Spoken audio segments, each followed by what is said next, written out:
à tous, Isabelle Legrand, donc du même service, qualité des carcasses et des viandes de l'Institut de l'élevage, et également membre de l'Académie de la viande. Donc je vais vous présenter les résultats d'un travail qui a fait l'objet d'une publication internationale par Jinjing Liu. À l'époque, elle était étudiante en thèse à l'INRAE de Thé dans l'équipe de Jean-François Houquette. Et elle s'est intéressée à l'évaluation du persillé et des qualités sensorielles des viandes bovines sous l'angle de leur site de mesure. Donc, ce travail a été repris, cette publication a été reprise dans un article VPC afin de mettre les résultats à disposition plus facilement du public francophone et également de les mettre en perspective avec le contexte français. Alors pourquoi une telle étude? Bien parce qu'on l'a dit tout à l'heure, la filtration de gras intramusculaire qu'on appelle persillé améliore la perception de la qualité de la viande en bouche, hein. Ça joue sur la tendreté, sur la jutosité, sur la flaveur. Donc ça a été à l'origine de l'initiation d'une réflexion et de travaux interprofessionnels français sur le persillé comme indicateur de la qualité en bouche. Mais on n'est pas les seuls à avoir travaillé sur le sujet. Dans d'autres pays, et en particulier en Australie, une méthode de prédiction de la qualité en bouche, connue sous le nom de MSA, hein, pour Meat Standards Australia, a été développée, qui se base sur un classement de carcasses spécifique intégrant le persillé. Alors, à partir de cette méthodologie, un modèle international dit 3G a été développé également. Et aujourd'hui, la méthodologie MSA 3G est considérée comme une référence par la Commission économique des Nations Unies pour l'Europe, hein, l'UNECE, pour ce qui concerne l'évaluation de la qualité en bouche, donc de la satisfaction des consommateurs. Alors, il y a des points communs entre toutes ces approches, hein. Euh, Améliorer les qualités en bouche en jouant notamment sur le persillé, pour renforcer la confiance des consommateurs vis-à-vis des viandes qu'on leur propose. Alors, comme on a utilisé la méthode MSA 3G dans cette étude, je vais présenter très rapidement le fonctionnement du système de prédiction. Donc, il est basé sur le recueil d'informations sur les animaux, sur les carcasses et sur leur viande à l'abattoir, dont le persillé, qui est en rouge là. À partir de toutes ces données, le modèle calcule un score de qualité en bouche pour chacun des morceaux de la carcasse. Et à partir du poids relatif de chaque morceau de la carcasse, en combinant tout ça, on arrive à élaborer un index de qualité en bouche qui donne une idée de la satisfaction que la carcasse dans son ensemble peut procurer à un consommateur. Donc c'est l'idée. Alors, cette méthode utilise des outils de classement de carcasses spécifiques, hein. Vous voyez ici quelques photographies pour illustrer. En haut à gauche, les étalons pour mesurer le persillé. En dessous, les étalons pour mesurer la couleur du gras, de jaune à blanc, la couleur de la viande, plutôt dans les rouges. Et tout ceci se fait sous système d'éclairage standardisé par des opérateurs agréés et entraînés régulièrement sur un logiciel dédié, hein. Et dans le cadre de cette méthodologie, il y a un certain nombre d'autres critères qui sont mesurés, bien entendu, comme par exemple le pH ou l'ossification des carcasses. Alors, pourquoi cette étude? Eh bien, parce que dans ces systèmes MSA 3G, le persillé, la couleur de la viande, la couleur du gras peuvent être évalués entre la 5e et la 13e côte. Alors ça a été prouvé pour des bovins jeunes, façon génisse ou bouvillon, tels qu'on peut les retrouver dans certains pays comme l'Australie. En France, ce ne sont pas la majorité des animaux qui sont abattus. Donc, l'idée était de vérifier si cette procédure était valable également pour des animaux plus âgés de race tardive, en particulier des vaches, qui sont bien représentées en France.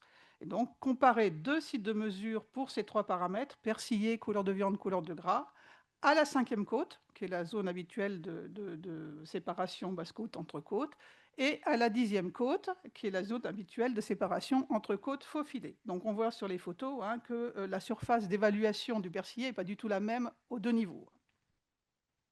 Donc ce qui a été fait, c'est qu'on a travaillé sur un peu plus de 200 carcasses commerciales, hein, d'un abattoir, majoritairement de race limousine, d'âge moyen à l'abattage 9 ans et demi, conformation moyenne R+, état d'engraissement moyen 3-, mais avec une forte variabilité de ces critères pour l'ensemble des animaux. C'était recherché. Donc, toutes ces carcasses ont été évaluées 24 heures post-mortem, à la 5e et à la 10e côte, sur la même demi-carcasse, 20 minutes après la coupe, de sorte à permettre à la viande de se réoxygéner pour les évaluations de couleur. C'est important. Donc, par des pointeurs reconnus, agréés, entraînés, et sous des conditions d'éclairage et des pratiques de coupe homogènes. Alors, les critères qui ont été mesurés sont tous les critères entrant dans le modèle de prédiction, dont le persillé qui nous intéresse spécifiquement. Donc, il a été évalué sur une grille qui prend en compte la quantité de persillé, mais aussi la taille, la finesse et la distribution des inclusions de gras. Donc, c'est une grille qui va de 100 à 1190 par incrémentation de 10, donc avec une certaine finesse. Et puis, tous les autres critères qui entrent dans le modèle de prédiction ont également été évalués.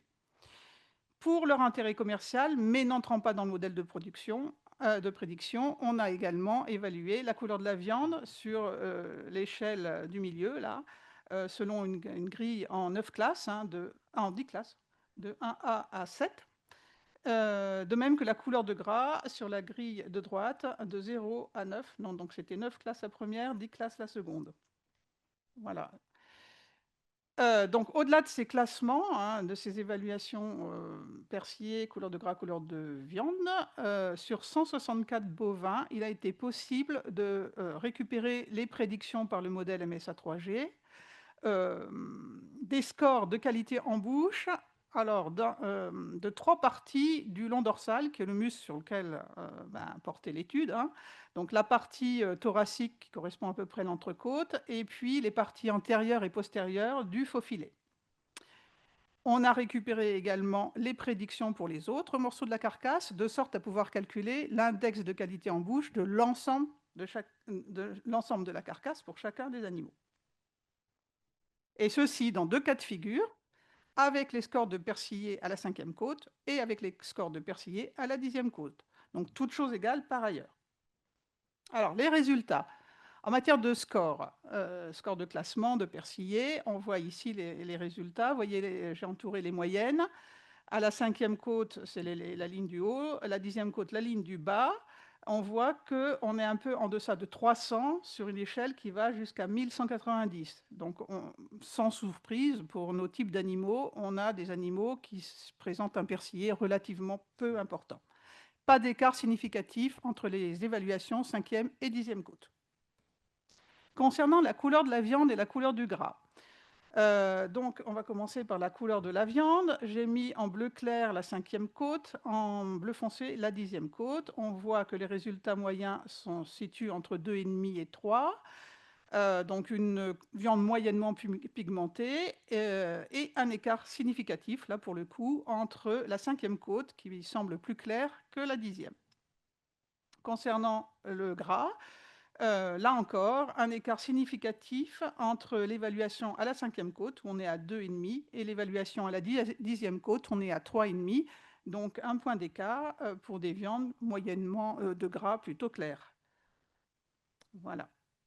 Alors, à partir de toutes ces mesures, on a récupéré des prédictions de qualité en bouche par le modèle, et on n'a pas constaté d'écart significatif suivant qu'on utilise les évaluations à la 5e côte ou à la 10e côte pour le persillé.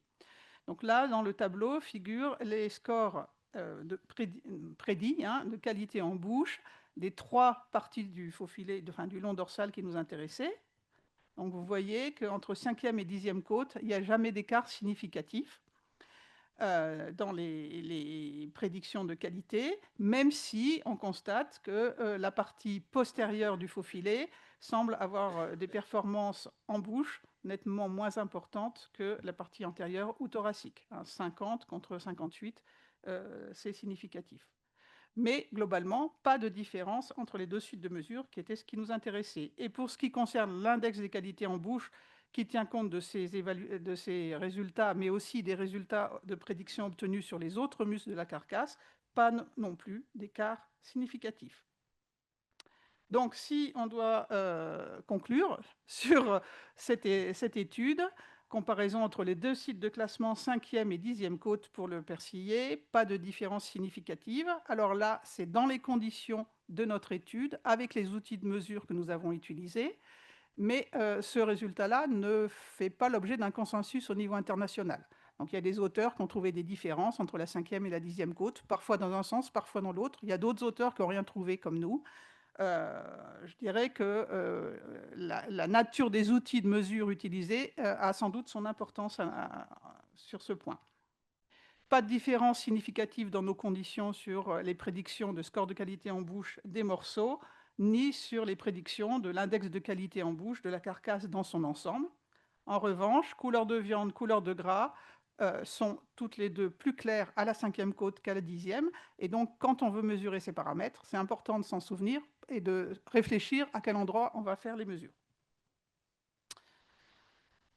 Et puis, prendre un peu de recul, en France, il faut bien rappeler, un de mes collègues en ont parlé, le classement de persillés doit s'effectuer pour les professionnels à la 5e côte selon le référentiel interprofessionnel en 6 classes. Mais d'après les résultats de cette étude, techniquement, il serait aussi réalisable à la 5e côte avec un référentiel de type 3G à des fins de recherche, notamment des recherches avec d'autres collègues de structures européennes, par exemple. Donc, pour aller plus loin, je vous engage à lire l'article publié le 14 août 2024 dans Viande et produits carnés. Il est accessible via ce lien et je vous remercie de votre attention.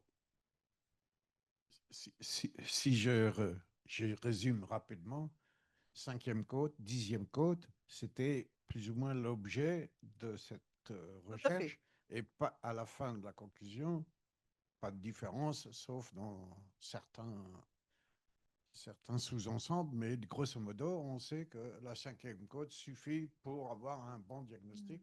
Donc c'est ça le bilan de la recherche, c'est est-ce que la 10e côte a encore un intérêt? Oui, enfin, c'est pas forcément comme ça qu'on avait pris le problème. Le problème était qu'à l'étranger, il y a des outils de mesure ou des outils de mesure qui sont utilisés à la 13e ou à la 10e côte. Et quand on veut travailler avec les étrangers, on est un peu obligé de les utiliser aussi quand on fait de la recherche. Et ce n'est pas tellement compatible avec les pratiques de coupe de nos abattoirs. Donc l'idée, c'est de savoir, est-ce qu'on peut, nous, garder nos pratiques de coupe à la 5e et utiliser les mêmes outils quand on travaille avec des interlocuteurs qui n'ont pas les mêmes pratiques professionnelles. Oui, mais c'est le cœur du Voilà. sujet de Voilà. la recherche, là. Ouais, Oui. tout Donc, à fait. c'est Tout à quand fait. même assez intéressant de savoir que la 5e Voilà. est Alors, avec les outils de mesure, je l'ai précisé, avec les outils de mesure de pointage qu'on a utilisés, parce que c'est vrai qu'il y a des auteurs aussi qui ont utilisé des appareils de mesure, des instruments de mesure, différents types d'instruments de mesure, et parfois des résultats un petit peu différents ont pu ressortir. Donc, il y a notamment des gens qui ont semblé montrer dans leurs travaux qu'il y avait le dépôt du gras du persillé évoluait de l'avant vers l'arrière et qu'avec l'âge des animaux, du coup, on aurait plus de persillé à l'arrière qu'à l'avant. Ça s'accumulerait. Mais tous les auteurs n'ont pas trouvé ça dans ce sens-là. Donc c'est un peu perturbant. Donc pour l'instant, avec des outils d'évaluation visuelle par des opérateurs entraînés, ce que nous, on a trouvé sur quand même pas mal de carcasses. C'est quand même pas tous les jours qu'on observe les animaux sous toutes les coutures comme ça. Donc plus de 200 carcasses, c'est pas ridicule. Non, on n'a pas trouvé de différence. Et on en était bien contents. J'ai une petite curiosité. Les vaches laitières n'ont pas été tellement Non, il n'y avait pas étudiées ce beaucoup. matin, mais vous avez peut-être l'idée sur le persillé et les vaches laitières par rapport aux vaches allaitantes. Ça m'intéresserait, cette curiosité. C'est plutôt Aubert qui va peut-être aborder ça dans la partie suivante, non? Euh, bah, a priori, oui, on a des raisons de penser que le persillé serait un peu plus développé quand même. En tout cas, apparaîtra plus tôt chez les races qui sont plus précoces que nos races tardives allaitantes. Après, peut-être. Il y a l'âge à l'abattage, bien sûr, Oui. mais il faudrait comparer en fonction du. Enfin, c'est un peu complexe, quoi, mais c'est Ouais. intéressant de C'est savoir pas simple. si la normande, si la montbéliarde, et les Holstein de toutes sortes, à quel âge on optimise le persillé. Voilà, c'était Voilà. ça. Mais Je ça suis fait l'objet totalement ignorant. de beaucoup de réflexions et de propositions de travaux au niveau recherche française. Mais c'est pas facile de travailler là-dessus parce que pour pouvoir travailler sur des animaux âgés et faire des liens avec l'alimentation dont on a parlé tout à l'heure, par exemple, il faut pouvoir les garder suffisamment longtemps. Et aujourd'hui, quand on fait des travaux de recherche en France, si on reste francophone, franco-français, des appels à projets de recherche qui durent plus de 3 ans et demi, il n'y en a pas. Donc 3 ans et demi, c'est court dans la vie d'un bovin. Si on veut comparer des systèmes alimentaires, des âges, etc., c'est pas évident de travailler là-dessus. Ça pose des questions de méthodologie. Et sur la vache laitière, donc effectivement, il y a le côté précoce qui peut jouer en faveur du persillé, mais de l'autre côté, il y a beaucoup d'éleveurs qui ne finissent pas leurs animaux, donc ce qui freine en fait Ouais. ce potentiel. On a Donc, du mal à avoir. C'est une deuxième complexité, mais Voilà. ça existe de finition, ça existe sans finition, mais c'est des vaches laitières de réforme qui sont plus vieilles que dans les vaches allaitantes. Donc, il y a de complexité, mais elle est vachement sympa parce qu'il y a beaucoup plus de volume en vaches laitières au niveau mondial que de vaches allaitantes. Hein. C'est Oui. quand même un business important, la vache. Oui. La viande bovine de vache laitière, c'est pas rien. Hein. C'est un sous-produit du lait, la viande bovine. Essentiellement. Oui, il y a une question sur le chat. Le niveau de persillé des vaches laitières doit être différent selon l'état de finition? Point d'interrogation. Est-il différent? Alors, on a travaillé sur la Normande, donc sur le projet Val-Nord en question, et on avait croisé aussi effectivement l'état d'engraissement. Et donc, on avait vu un lien très fort, peut-être même encore plus fort que les vaches allaitantes, puisque les animaux sont plus précoces. Donc, effectivement, il y a un lien. Par contre, je reviens et je réinsiste sur le même point. L'état d'engraissement n'est pas un bon indicateur, en tout cas, même s'il y a un lien, du persillé. Donc, il va falloir couper la carcasse, même pour des vaches laitières, pour voir s'il y a du persillé. Donc, certes, il y a un lien, mais on revient sur le côté modéré. Disons que ce qu'on pourrait dire, c'est que s'il n'y a pas d'engraissement global de la carcasse, il n'y aura pas de persillé, ça c'est sûr. Puisqu'on sait que le persillé est un dépôt tardif. Donc il faut un minimum d'état d'engraissement quand même pour espérer avoir du persillé, mais à état d'engraissement important, on n'est pas sûr d'en avoir. C'est complexe.